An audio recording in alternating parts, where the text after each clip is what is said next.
Hey guys, it's Kelly, and I'm here to talk to you about something a little controversial in my industry. I am a boudoir photographer, but I have done all sorts of photography over the last 15 years. There's one thing that I know for sure, and it's that clean editing sells. All right.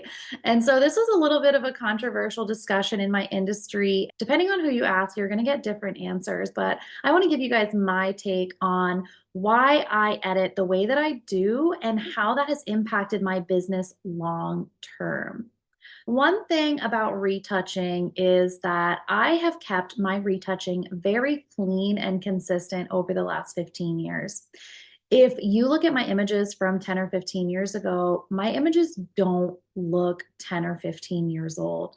And the reason why is I don't buy into trendy retouching. Believe it or not, I don't buy or use presets. I keep my images really true, really classic, and really simple. While trendy things can look really fun and it can be really fun and it's fun to experiment, when it comes to the images that I'm actually selling my clients, I want them to keep my principles of clean, simple editing. Many photographers fall into the trap of over editing or even really just not knowing how to properly edit an image. And this can lead to images that look over edited or just are not, they just don't look professional. Retouching really matters when it comes to the final product. But the great news is that this is something that can be learned, and it is something that I do teach on as well. Most clients want natural, flattering edits. Most clients don't want heavy filters or presets or excessive retouching. As somebody who works with anywhere from 150 to 250 clients a year, we definitely find that most clients really want a natural, flattering retouch.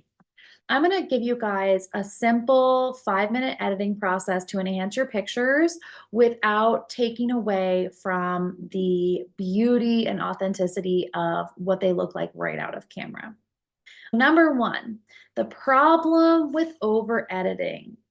Over editing your images, no matter which genre of photography you are in, can actually hurt your sales. Clients want to recognize themselves in the final images. And so that's a promise that I always make my clients is it's going to look like you, right? Like I don't want to sell you images that look like somebody else. We're all familiar with the phone apps, Facetune and all this AI face stuff. And we see people posting pictures online and we're like, wow, that does not look like them. So I always promise my clients your images are going to look like you. Overdone skin smoothing, extreme color grading, or high contrast effects can make photos look less like reality, which can be a little bit of a turnoff for clients in some instances. We definitely have clients that come in. I just had a client last week and she said, I want all the Photoshop, airbrush me to the nines. There are clients out there that do really love the highly edited look, and we're happy to provide that when it's appropriate.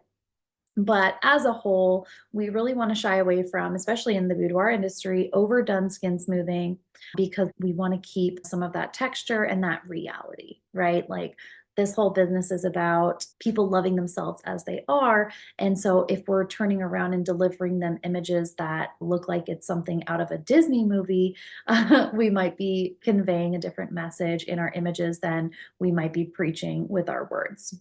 And that can sometimes be a turnoff for clients. We want to enhance the client's natural beauty so that they look like themselves on their best day, right? Without all the bruises, without that pimple they got the night before. The temporary stuff can definitely go, but we want to focus on enhancing the natural beauty and not trying to make them look like somebody else. And I will just put a little caveat in here that sometimes photographers are in a certain style where that is their vision, that is their style.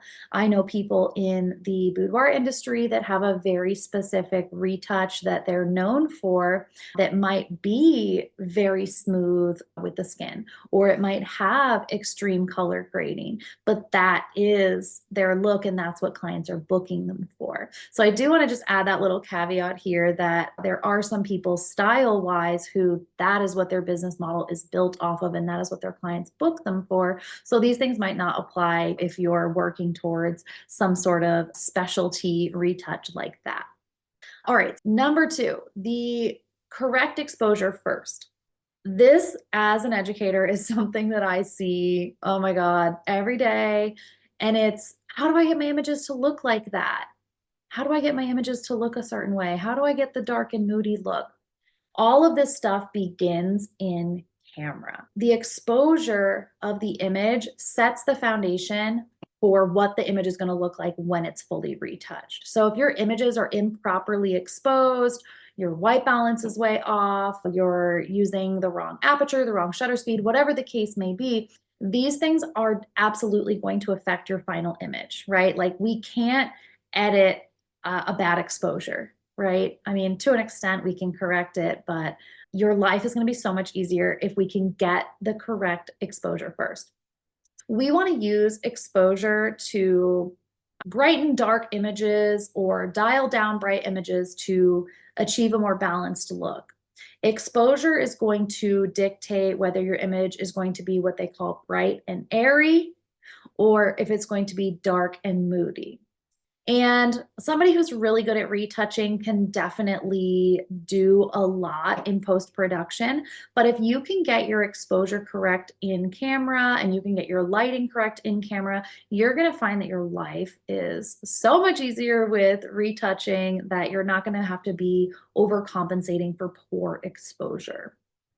And I had mentioned in a previous episode about why I shoot in Kelvin, and having a correct white balance is also just going to make your life a lot easier in post-production as well, where you're not having to fix weird skin tones. So if you can really master the art of using Kelvin as your white balance, especially in boudoir photography where you're dealing with a lot of skin, it's going to, again, just make the retouching process that much easier for you, and it's going to keep your skin tones looking super natural. If you guys want to learn more about how I pose my clients to create galleries that consistently sell at $3,000, $4,000, $5,000, $6,000 and higher, please make sure you check out the link below. I'm going to introduce you guys to a new program that I have coming that is all about mastering your posing flow with your clients.